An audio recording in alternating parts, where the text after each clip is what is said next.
നമുക്കിന്ന് ഒരു കഥാപ്രസംഗം ആരംഭിച്ചാലോ? അപ്പോൾ കഥയുടെ പേര് മുസാഫിറിൻ്റെ ഒട്ടകം എന്നാണ്. നമുക്ക് ആ കഥ ആരംഭിച്ചാലോ? അപ്പോൾ മുസാഫിറിൻ്റെ ഒട്ടകം എന്ന് പേരിടാൻ കാരണം ഒരു യുവാവ് അയാൾ കച്ചവടം ചെയ്യുന്ന അയാളുടെ കച്ചവടത്തിന് പോകുന്ന വാഹനമാണ് ഒട്ടകം. ഒട്ടകത്തിലാണ് അയാൾ കച്ചവടത്തിന് പോകുന്നത്. അങ്ങനെ കച്ചവട സ്ഥലത്ത് പോകുന്ന സമയത്ത് വിശ്രമിക്കാനായി ദാഹവും ക്ഷീണവും കൊണ്ട് അയാൾ വിശ്രമിക്കാനായി ഒരു സ്ഥലത്ത് വന്ന് ഒരു മരത്തിൻ്റെ അടിയിൽ വന്ന് അയാൾ കിടന്ന് അയാൾ അവിടെ വിശ്രമിക്കുന്ന സമയത്ത് ആ യുവാവിന് നല്ലൊരു ഉറക്കം വന്ന് ഉറക്കത്തിലാണ്ട് പോയ യുവാവിന് സ്വപ്നം കാണുന്നു. സ്വപ്നത്തിൽ ഇങ്ങനെയാണ്, അയാൾ സ്വപ്നത്തിലെ കണ്ടുപോയി. ഉറക്കത്തിൽ നിന്നും സ്വപ്നം ഇതായിരുന്നു: പുതുമഴ പെയ്ത് മനസ്സ് കുളിർത്ത് തളിരിന് കാറ്റിൻ കൽവ് മതിത്ത് മീനി തണൂത്ത് കണ്ണിൽ മതവമേറും സ്പർശന വന്ന് വിളീത്ത് പുഞ്ചിരി തോകി പാൽക്കടലാക്കിയ പിഞ്ചു കുരുന്നുകളോടിയെടുത്ത് കുഴഞ്ഞും കൊണ്ട് ബീവിയെടുത്ത് എന്നോട് പുടക നിറഞ്ഞ കണ്ണിന് നന്ന് കനവിനളർത്ത്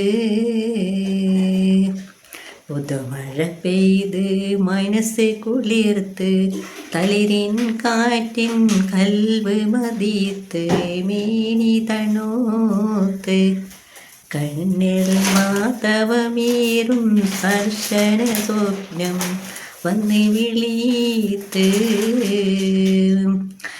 സ്വപ്നത്തിൽ അയാൾ കുളിർമഴ പെയ്ത ഒരു ആശ്വാസമായിരുന്നു മരത്തണിയിൽ. അങ്ങനെ ആ യുവാവ് ഉറക്കത്തിലാണ്ടിരിക്കുന്ന സമയത്ത് ആ യുവാവിൻ്റെ ഒട്ടകമാട്ടെ ചുറ്റി നടന്നു മുന്തിരി വള്ളികളും പല കായ്ക്കനികളും ഒന്നാകെ കടിച്ച് പറിച്ച് തിന്നുകൊണ്ടിരുന്നു. ഇതൊന്നും ഈ യുവാവ് അറിയുന്നില്ല.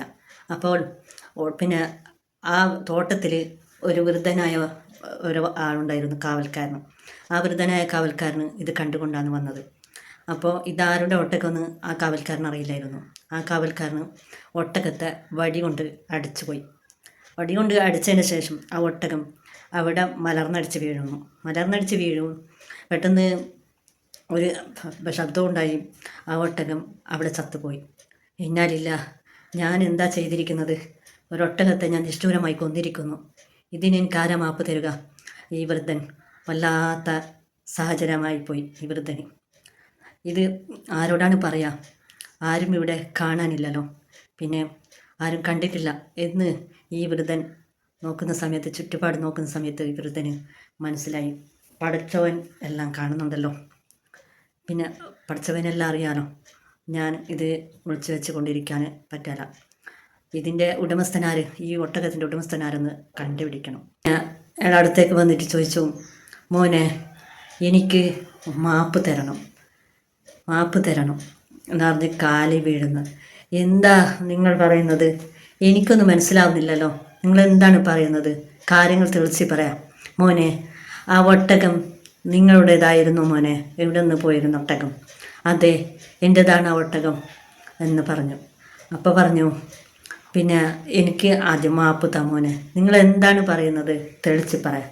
അപ്പോൾ ഈ വൃദ്ധനായ മനുഷ്യൻ പറഞ്ഞു തുടങ്ങി, പിന്നെ ഒട്ടകം ഈ മുന്തിരിവള്ളികളും കായ്കനികളും ഒക്കെ കടിച്ച് പറിച്ച് നശിപ്പിച്ചിരുന്നു മോനെ. ഞാൻ ഈ തോട്ടത്തിൻ്റെ കാവൽക്കാരനാണ്. ഈ തോട്ടത്തിൻ്റെ ഉടമ എനിക്ക് വലിയൊരു ശിക്ഷ തരും ഈ തോട്ടത്തിൽ എന്തെങ്കിലും നശിച്ചു പോയാൽ. അങ്ങനെ ആ ഒട്ടകത്തെ ഞാൻ ഒന്ന് വടിയെടുത്ത് അടിച്ചു പോയി മോനെ എന്ന് പറഞ്ഞു. എന്താണ് നിങ്ങൾ പറഞ്ഞത്? അതെ മോനെ, അടിയേറ്റ ക്ഷണം തന്നിൽ മുഖം കുത്തി മറിയുന്നു, അത് കണ്ടിട്ടുടൻ കാലും കരം നീട്ടുന്നു, പെട്ടെന്നൊരു ശബ്ദമൊഴിയിട്ടും കൊണ്ടത് കിടന്നേ.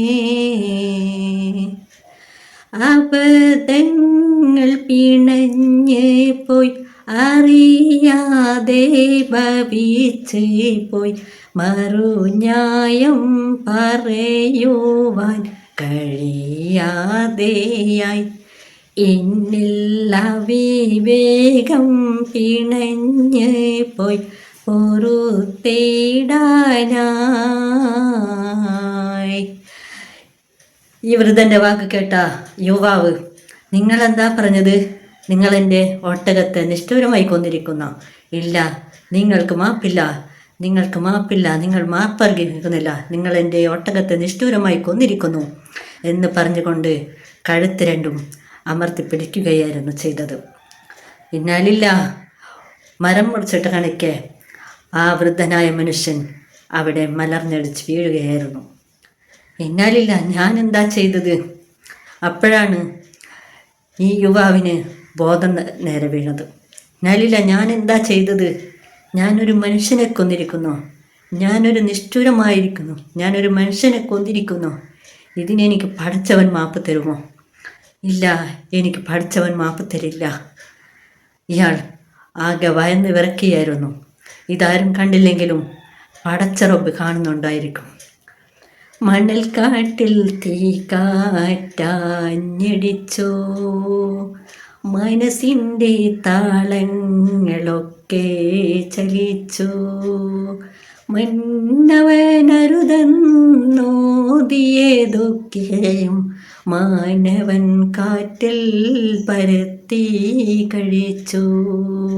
മണൽ കാട്ടിൽ തീ കാറ്റഞ്ഞടിച്ചു, മനസ്സിൻ്റെ താളങ്ങളോ.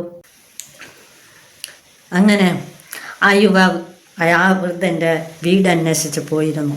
ആ വീട് അന്വേഷിച്ച് പോയപ്പം ആ വീട്ടിൽ ആ വൃദ്ധൻ്റെ ഭാര്യയും പറക്കമറ്റാത്ത 2 കുട്ടികളുമാണ് ഉണ്ടായിരുന്നത്. ആ വീട്ടിൽ പോയി, പിന്നെ ആ വീട്ടിൽ പോയിട്ട് അവിടെ ചെന്ന് ചോദിച്ചു. ഞാൻ വളരെ ദൂരെ നിന്ന് വരുന്ന ഒരാളായിരുന്നു, പിന്നെ ഇവിടുത്തെ കാവൽക്കാരനായിരുന്നു, പിന്നെ ആ തോട്ടത്തിലുണ്ടായിരുന്നത്. എൻ്റെ ഭർത്താവാണ് ആ കാവൽക്കാരനെന്ന് പറഞ്ഞു അദ്ദേഹത്തിൻ്റെ ഭാര്യ.